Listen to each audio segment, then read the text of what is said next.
जय हिंद दोस्तों, मैं हूं जितेंद्र दीक्षित। 4 PM महाराष्ट्र में आपका स्वागत है। अंडरवर्ल्ड डॉन दाऊद इब्राहिम के परिवार से जुड़ी 4 संपत्तियों की शुक्रवार को नीलामी हो गई और इस नीलामी में 2 संपत्तियां बेची गई।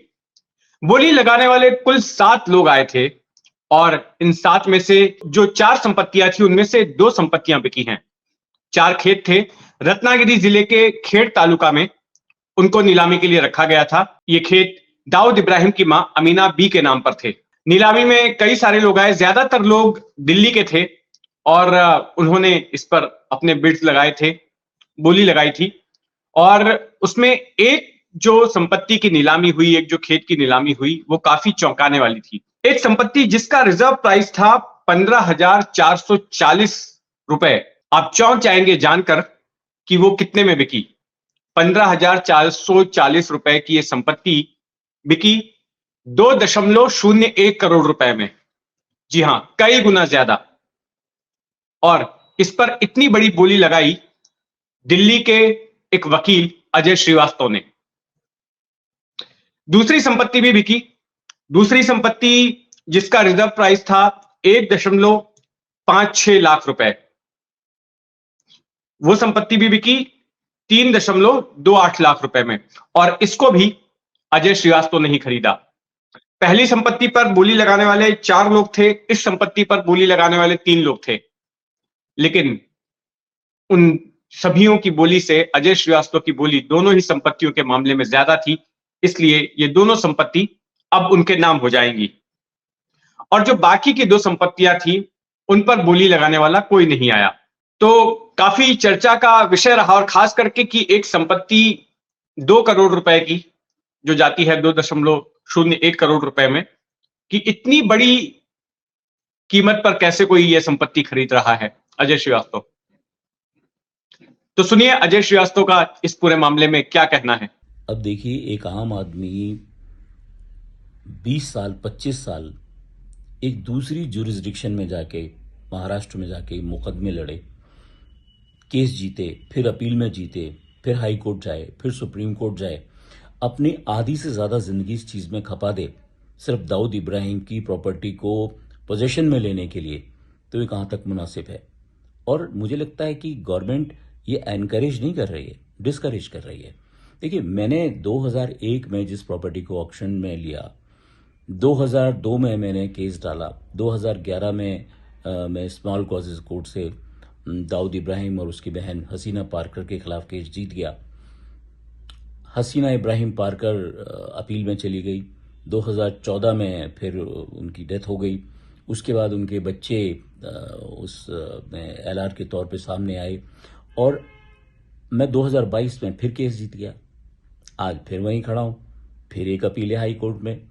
तो एक बात बताइए, मैं तो वकील होके इतनी सब चीज़ों को झेल रहा हूं, झेल सकता हूं, एक आम आदमी के लिए कितना मुश्किल है कि वो सब जगह केस लड़े, पैसा खर्चे, जान जोखिम में डाले और उसके बाद ढाक के वही 3 पात आज फिर वहीं खड़ा है।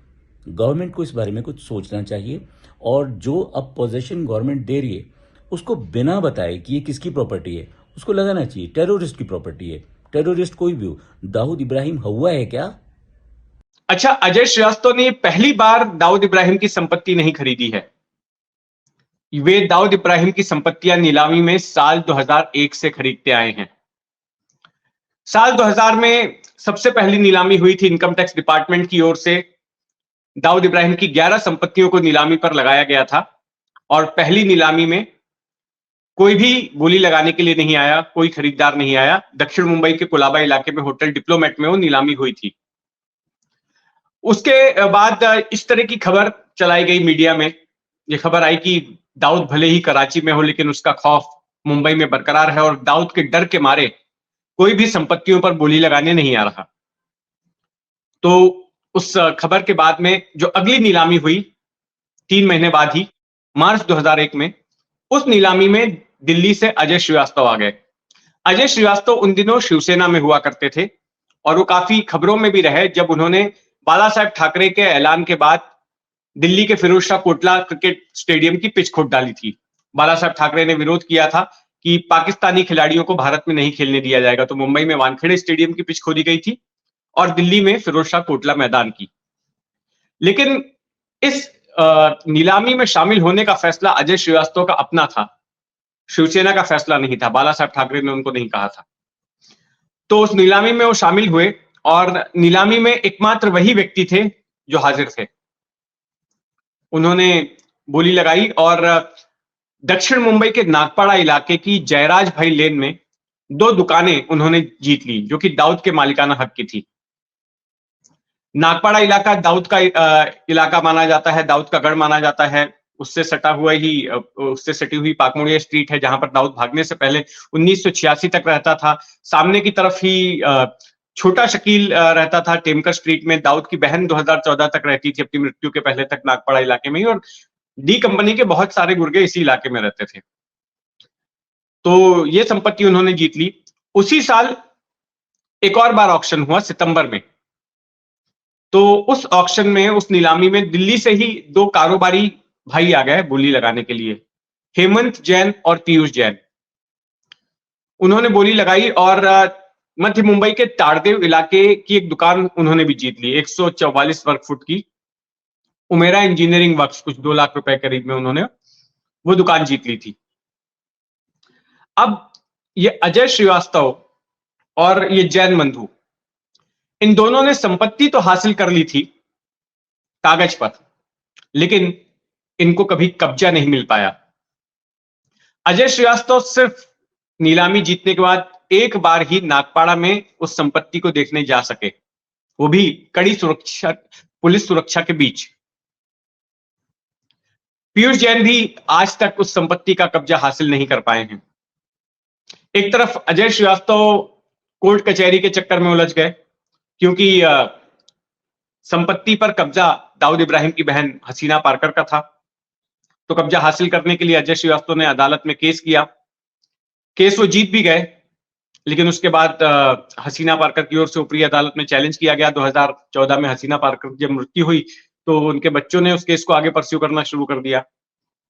तो कुल मिलाकर बीते 23-24 साल से अजय श्रीवास्तव उन संपत्ति का कब्जा हासिल करने के लिए कोर्ट के चक्कर लगा रहे हैं। और कुछ ऐसा ही हाल जैन बंधुओं का भी है। जैन बंधुओं के मामले में यह हुआ कि उन्होंने जो संपत्ति जीती, तो उसमें महाराष्ट्र सरकार ने अपना अड़ंगा डाल दिया और महाराष्ट्र सरकार ने कहा कि ये जो संपत्ति जीती है, इस संपत्ति की ओर से सरकार को देनदारी बनती है, बकाया है पैसा। तो ऐसे में आप नीलामी में संपत्ति नहीं खरीद सकते।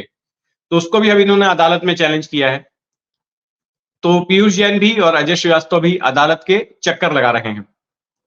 इस बीच अजय श्रीवास्तव ने साल 2020 में, नवंबर 2020 में फिर से एक बार दाऊद की नीलामी हुई, तो फिर एक बार वो शामिल हुए और दाऊद का जो बंगला था मुमके गांव में, रत्नागिरी के, जहां पर दाऊद पैदा हुआ था, वो बंगला नीलामी के लिए रखा गया था। अजय श्रीवास्तव ने नीलामी में वो बंगला जीत लिया, लेकिन उस पर भी अब तक कब्जा हासिल नहीं हो सका है 4 साल बाद भी। कारण यह है कि उसके जो कागजात थे उसमें सफेमा जो विभाग है जिसकी जिम्मेदारी थी ऑक्शन करवाना, उन्होंने कागजातों पर गलत अंक वगैरह डाल दिए थे, तो इसलिए अब तक रजिस्ट्री ही नहीं हो पाई है। तो ये हाल रहा उनका। लेकिन इसके बावजूद भी उन्होंने फिर से तय किया कि ये फिर इस नीलामी में भाग लेंगे।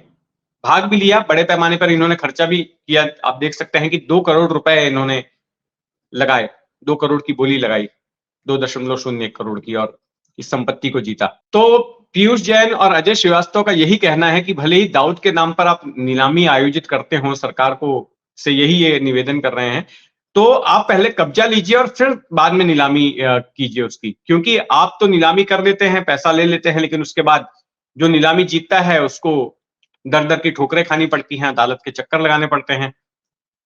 तो ऐसे में इंसान परेशान होता है। एक तो आदमी हिम्मत करके आता है दाऊद की संपत्ति पर बोली लगाने के लिए, एक संदेश देने के लिए कि दाऊद एक देशद्रोही है और उसका खौफ अब नहीं है, लेकिन दूसरी तरफ जो सरकारी सिस्टम है वो इस तरह से उलझा देता है। तो खैर, ये कहानी कैसी लगी आपको कमेंट बॉक्स में जरूर बताइएगा, और अगर आपने अब तक इस चैनल को सब्सक्राइब नहीं किया है तो सब्सक्राइब कर लें। जय हिंद।